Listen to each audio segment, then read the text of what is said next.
So it's a beautiful summer's day. In the middle of the school holidays, it's blue skies, and I'm walking into this big adventure park with four kids, two of my own and two from some friends. And as I'm walking in, I'm realizing I'm the only adult with them. And I don't know quite how it's happened, but the other three parents have managed to do something else that day, and I'm left with the four kids walking into this adventure park. And as we pay our ticket and we walk into the park, I see lots of other parents around, and they're sitting on their picnic benches, they're chatting to each other, or maybe they're sitting on their own reading a book. And in that moment, as I look at them and I look at the four kids that I'm with, I know what sort of dad I'm going to be for this day. I'm going to be fun dad. I'm going to be the dad that's going to actually play on the rides and the attractions as much as the kids. If I've paid an entrance fee, then I'm going to get my money worth. And so we did together, the five of us. We went round and we took part in everything in that morning. We had such a good time. We go down these log flumes all getting wet and laughing, and we went in this big long maze, and we had fun getting lost and trying to find our way to the centre and back out again. There was these amazing optical illusions that there was so much fun as well that we won through, and we running back and forth, sharing them with each other. And it gets to lunchtime, and we're all really hungry and we're all really tired, and we sit down, the five of us, on one of the picnic benches, and we start eating our lunch. And as we eat our lunch, we're talking about the morning, and we're laughing, and we're telling stories, and we're sharing memories. And I look at the four kids I'm with, and I imagine myself getting the award of Dad of the Year, of Fun Dad of the Year. And I think about the afternoon and just more of the same, of fun activities, and not really realising what is going to happen later that afternoon. And so we pack up all our food and our wrappers, and we throw them all in the bin, and we head into the afternoon, fully expecting an afternoon of fun and laughter and stories and memories. And that's certainly how it begins. We go on one attraction after another, one activity after another, having laughter, going on roller coasters, all sorts of fun activities, and not realising the one that's at the end. And as we get to the middle of the afternoon, we turn the corner and we see it. The activity that's named the Leap of Death. I don't actually know if that is the name of it, but that's the name of it in my mind. And the Leap of the Death is essentially this really tall pole that's taller than my house that I'm in just now. And at the very top of that pole, there's a little tiny platform. And essentially on this telegraph pole that it looks like is lots of wire bars. And the idea of the Leap of Death is that you climb to the top, and you get to the top onto the platform, and you just step off the platform. And as I look at the Leap of Death, I realise that that's not something we are going to be doing today. As I turn to head for something else, other activities, with dismay I turn around to see all four of the kids to run towards the Leap of Death and start getting their harnesses on, because obviously you walk off the Leap of Death and there's a wire to you, and you go halfway down and the wire starts to catch you and slow you to the ground. And as all four of them start to get the harnesses on, the youngest, the smallest, she's already halfway up the pole heading towards the Leap of Death, and she gets up on the top, and within a second she just walks off the platform, squeals with delight as the Leap of Death wire lowers her to the ground. And as I do that, my daughter, she turns to me and she looks me in the eye and with hope and expectation, and she says this to me. She says, "Dad, are you going to do it as well?" And everything in my brain says, of course I'm not going to do it. I've been fun dad. I've got Dad of the Year today, but this is the one that I'm going to sit out and watch. And as my daughter looked at me with those eyes and said, "Dad, are you going to do this as well?" From nowhere, I found myself saying, of course I'm going to do it. She said, "Oh, great, Dad." And she runs off to climb herself, and I had to get my harness on, and realising I've got two challenges at that moment. Challenge one is to climb all the way up and step off this platform. And challenge two is to do it in a manner that conveys myself as cool, calm dad, rather than the quivering wreck that I am. And the four kids, they'd climbed up, they'd walked off no problem to the bottom, and I realized it was my turn. And so, looking as cool and as calm as I could, I started to climb. And I thought, okay, the first challenge is actually to climb up this pole on these very thin metal wires, which don't feel very safe at all. And I realized that the key is to not look down, that you just keep looking up, you focus on your climbing, and whatever you do not look down. And that was working for me. It got me to the top of the platform, and I stood on the top, and the man, he just said, just put your hands on your harness very gently, and when you're ready, just walk off. When you're ready, just walk off. And whatever you're doing when you're on a platform, a little tiny wooden platform that's higher than your house with an invitation to walk off, you probably realize that what you don't do, what you must not do, is look down. So I looked down. And the 4 kids were right at the bottom. And even from that distance, I could see in their faces delight and expectation to watch Dad of the Year walk off that platform. And as I stood there, I realized I could see there was 2 stories that was about to play out in my life that day. Story 1 is that I was going to turn around and I was going to walk back down those ladders full of sense of shame, full of sense of embarrassment, but at least I was alive. And story 2 is that I was going to step forward and step off that platform and become a hero. And as I stood there, I knew that what was going to happen, I was going to step off, but the longer I stood there, the less likely it seemed. As I stood there saying, okay, just do it, I could feel the fear rising. I could feel that the option of walking down, much safer, being much more attractive to me. As I just stood there, fear rising. And as I looked at the steps wandering down, the guy said to me, and he was, if you want to, you can just go back down. It's absolutely fine. Just let me know which you want to do. And just as I was about to turn and walk back down the steps, just thinking, I actually don't need to do this. I've got nothing to prove. With all my willpower and with all the mental energy I had left, which was not much, I started to focus on the other people who'd walked off that platform that day. You know, I'd seen loads of them just walking off the platform and all of them had been fine. All of them survived. I started to focus on the harness that had and how safety had proven. I started to think about the guy next to me and all the training he's had and expertise. And I thought about the park that I was in and how many health and safety tests it would have passed and regulations. And actually through that, I started to think this is a completely safe activity.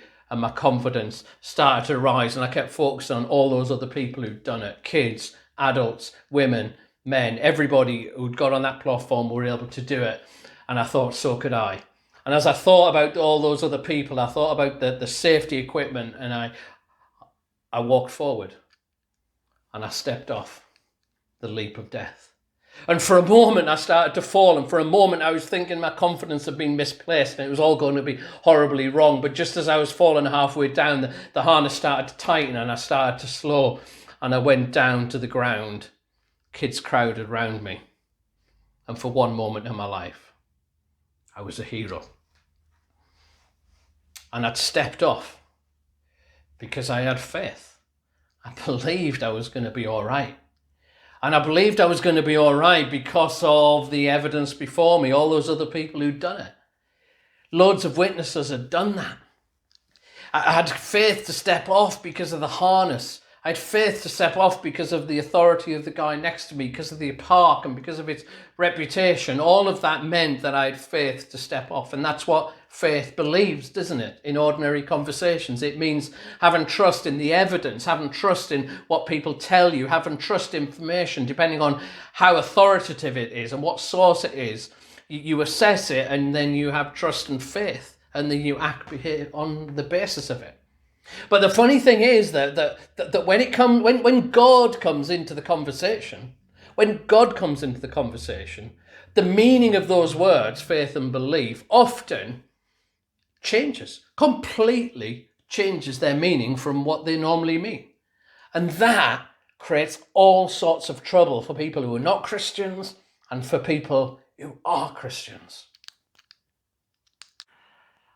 And rather those words, faith and belief in their ordinary meaning, they mean that you assess the evidence on something, you assess the how much you trust that the people who are telling you things and the source of the information. And if you have confidence in that, if you have faith in all that, then you might make a response. But when it comes to God, people can get all sorts of funny ideas and almost change the meaning. And sometimes you get people saying things like this. They say, you know what, you've just got to believe. You just got to have faith. Right? That actually it can almost mean that you trust despite the evidence, not because of the evidence. That you just need to have faith. That the important thing is to have faith, that faith itself becomes a virtue. Faith itself becomes the thing, that you got to have faith. And if you're not a church person, if you're not a Christian, maybe you're watching this because you've got real questions about life and you're just wondering and you know there's something more. Maybe this current season's got you thinking about what life's all about. And if you get told you've just got to believe, that actually becomes an obstacle rather than the way in. If you've just got to believe something, if you've got to just naively accept it with no credible evidence, with no authority from the information, you've just got to have belief in belief almost. That become an obstacle. Because normally what we do, we look at the evidence, we look at the authority, we look at the information, we weigh it up and we see if it makes sense, we see if it fits, and if it does, and we trust it, then we make a response. That's how we normally act. We don't just believe. Or if you're a Christian and you're really struggling and you've got doubts and you've got questions, that life hasn't worked out the way that you thought it, the way you understood the Christian life and God, and you're just questioning it. And if you've got the idea that you've just got to believe, then you can have a sense of guilt and shame. You can think, actually, I'm not a good Christian. You know, I'm not a mature Christian. I'm not like all these other Christians because I've got questions and I'm wrestling. If it's about just believing, and if the virtue is in the belief itself, then that can make you guilty. And if you're in either of those camps, then this series Bystander, it's going to be good news. It's going to be great news, because when you actually look at how the Bible understands those words and faith, what you discover is it's just how we use it in ordinary everyday language. When you get the word faith and believe in the Bible, it doesn't change its meaning. It just means what we think that it means.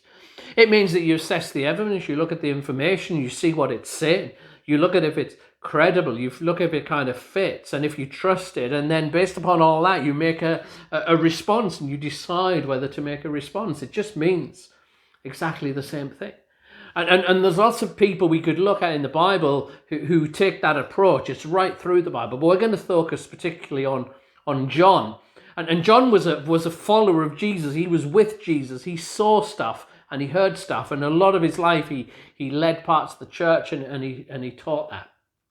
And John's story of Jesus was the last one to be recorded. And I don't know how it happened, but it might have been towards the end of his life and John's teaching. And John lasted longer than anyone else. You know, Peter had died and Paul had died and a lot of the other original disciples, they died, but John was still there. And perhaps towards the end of his life, people were saying, listen, John, you've got to get this down. You saw it. All right, you need to get it down so other people can hear your story. You know, we've got what Peter thinks because we got it from Mark, and Luke, he investigated and did lots of research and he records it, and we know Matthew, he wrote his account, but we need to hear yours, John, because you were there. You walked with Jesus, and so that's what John does. He records it. We call it John's gospel. It's his memory and his story of his encounter with Jesus. And what's really, really interesting is how John understands his record, the story he documented of Jesus' life. It's really interesting how he understands it.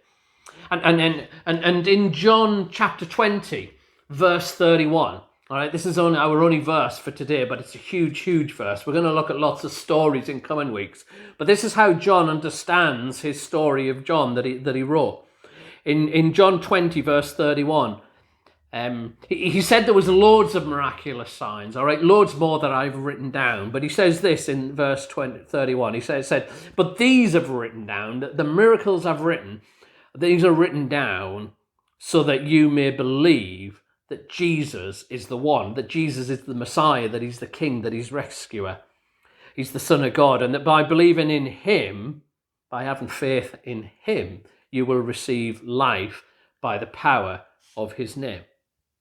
And now That's amazing, that verse. Just kind of unpack that for a second. What he says is, I've recorded all these miracles. Actually, he doesn't call them miracles. First clue. He calls them signs. And actually, he has 7 signs through his story. He structures it that way. The number 7 was perfection in the Jewish world. So he includes 7 perfect signs in a sense. He doesn't call them miracles. He calls them signs. And the reason he calls them signs is because they're showing us something. He's recording what he's seen and what he's heard because they're a sign. What are they a sign of? He said they're a sign so that you may believe.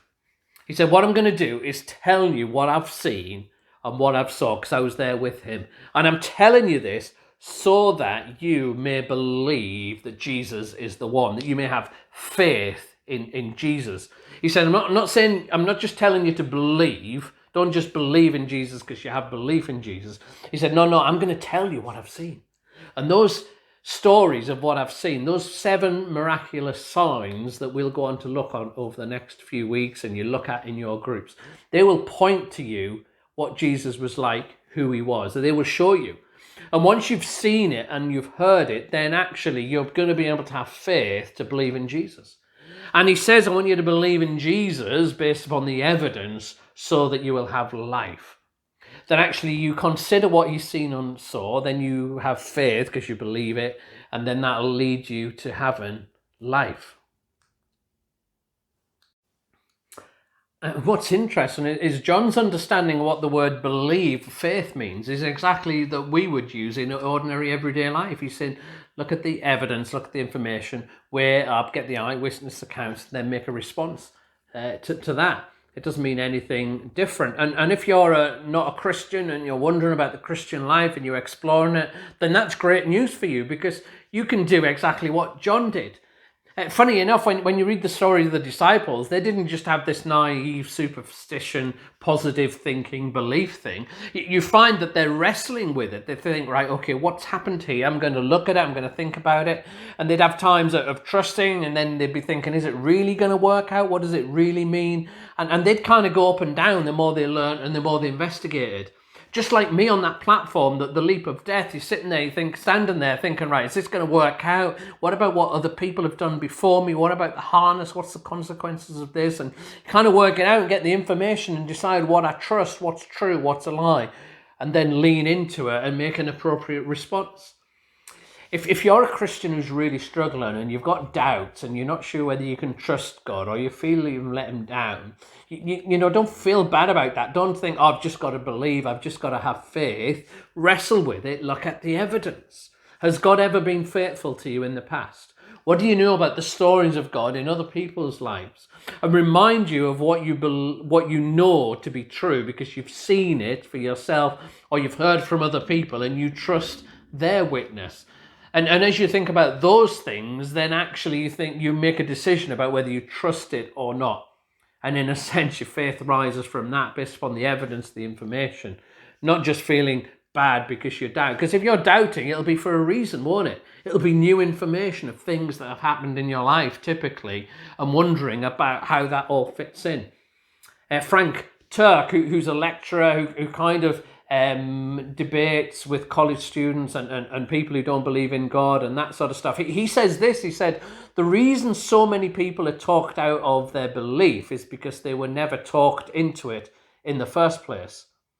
The reason so many people are talked out of Christianity is because they've never been talked into it in the first place. They've maybe just grown up and they've just accepted it. They just believe what they're told. They believe because they believe. And if that's the case, when difficult things happen or you get difficult questions or your life doesn't quite work out, then it can fall apart because actually your faith was in faith rather than what you'd seen and what you'd heard about God. And so what we're going to do through this series, we're going to look at John's witness, who was with Jesus. We're going to look at the document of what he recorded, of what he saw, the 7 signs which sign to us of who Jesus was. And from that we can get faith, and from that, therefore, we get life, it says. And what we're also going to do through our Bystander services right up into Easter, we're not just going to look at a first century document, we're going to look at a 21st century story as well. And each week we're going to hear a story from somebody who's still alive today, someone who's just going to share their story of what evidence they've seen. You know, what do they understand Jesus to be? What's their witness? And so I'm going to invite you to hear not just from John from the century who walked with Jesus, but actually from people in 2021 who have experienced Jesus as well. And I'm not asking you through this series just to have faith in faith. I'm inviting you to hear eyewitness accounts, hear stories from other people, hear evidence, hear information, and weigh that up. And maybe that might, as you look at that might cause a response to you, which is trusting that and welcoming Jesus to change your life. Because by trusting in Jesus, it says, we can get life. And if you're part of our Facebook group, you'll know that we're looking at using journal reflections, going through Luke's story of Jesus. So you're going to get Luke and you get John's perspective throughout this season. And if you've not be part of our Facebook group, then invite you to get part of that. Just search for us on Facebook, Hope Church Oswestry. And in our groups, we'll also be looking at different stories of Jesus and the signs that John records. And get in touch with us, say in the chat or send us a message if you want to be part of our groups for this season and you're not already. And but I just want to invite you to just think about that, about the signs and the evidence, and about having faith in what you know, having faith in what you've heard. And it might be you want to recall those things to mind, recall your own stories of what God has done, about what Jesus has done. And maybe you'll be inspired this Lent series to read the original documents of eyewitness accounts of Jesus and just read them and weigh them up and may call from you a response of faith. Maybe to trust Jesus more fully and to experience more life from him. Because I firmly believe that Jesus gives us a better life and Jesus makes us better at life. Let me pray. Father, we just want to pray for this Lent season as we build up to Easter over the next few weeks. Will you help us not to trust in faith, but to trust in you, to with our eyes and ears to see who you are and what you've done, and to reflect on that and to read that and to hear that. And through that, may we experience life. I pray in the name of Jesus. Amen.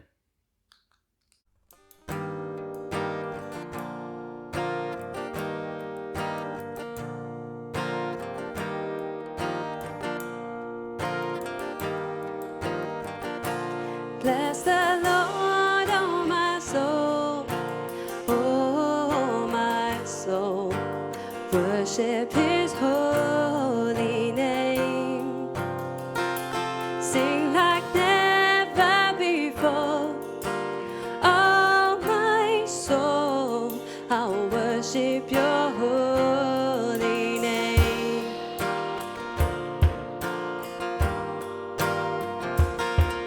The sun comes up, it's a new day dawning.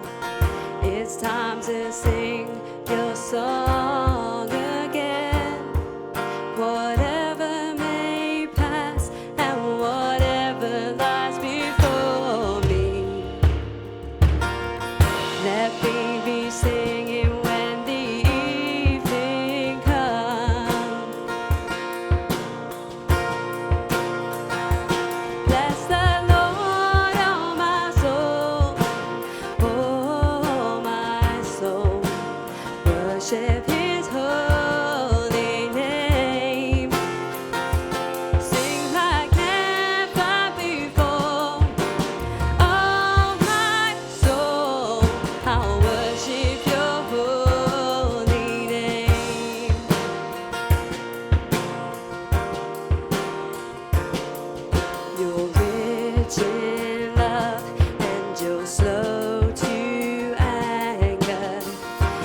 Still my soul will sing your praise unending. 10,000 years and then forevermore.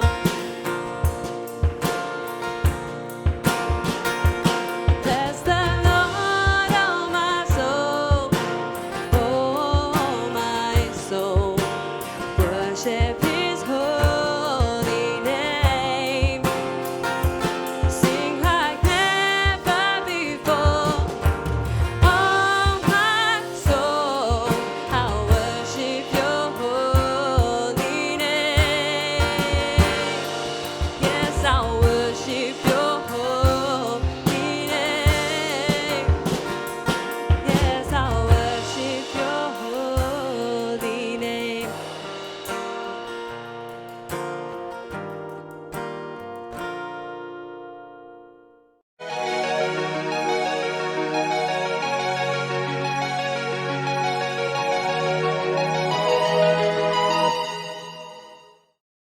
Hi Ruth, and welcome to the Bystander video series.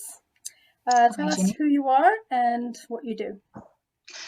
My name is Ruth Tipping, and I am married to Leonard Tipping, and we have 2 little girls. And I am currently a cake maker, and I decorate occasion cakes for birthdays, anything like that.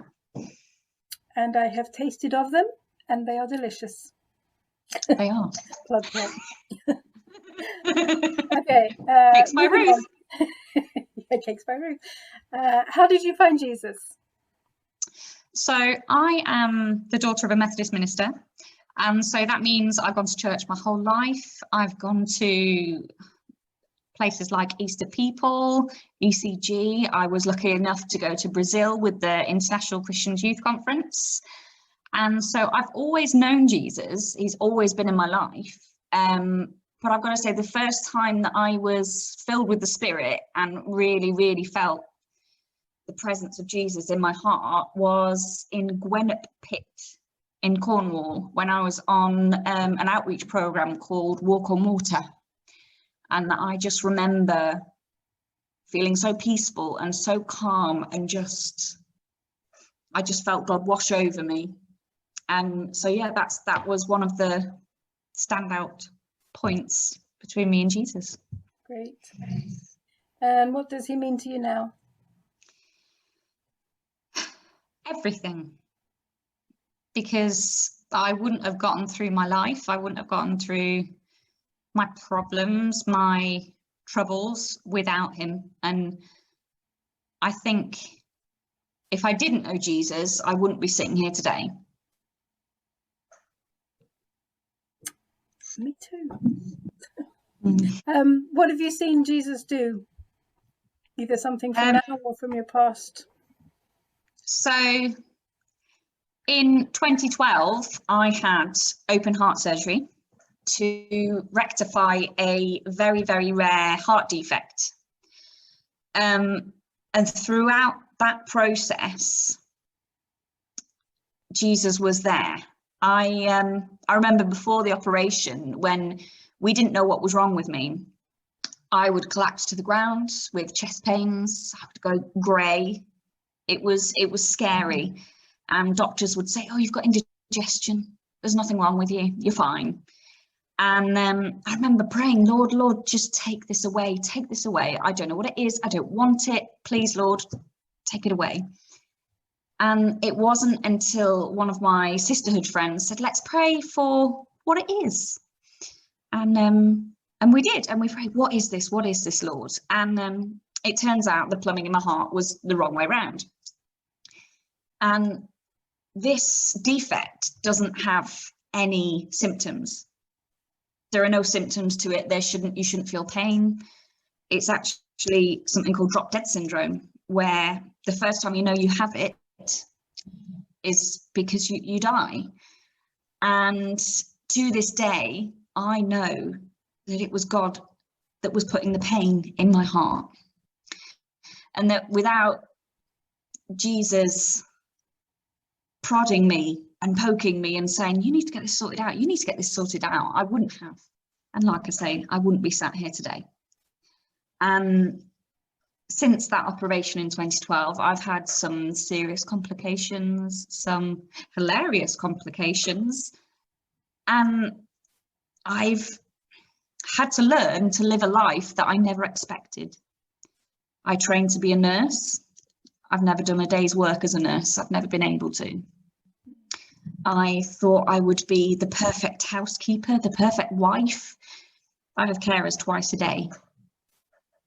But Jesus has taught me that sitting at home, being here, means that when people need me and when people need a pick-me-up or need help and support, I'm here and I am capable. And he gives me that strength to be there for other people. And that is something I never thought I would be. I always thought I'd physically look after people, but it turns out that I'm here to emotionally look after people. And yeah, without having a heart attack, without having open heart surgery, I wouldn't know that. And so through all of that, I had Jesus. Amen. Thank you so much for sharing your stories. Thank you.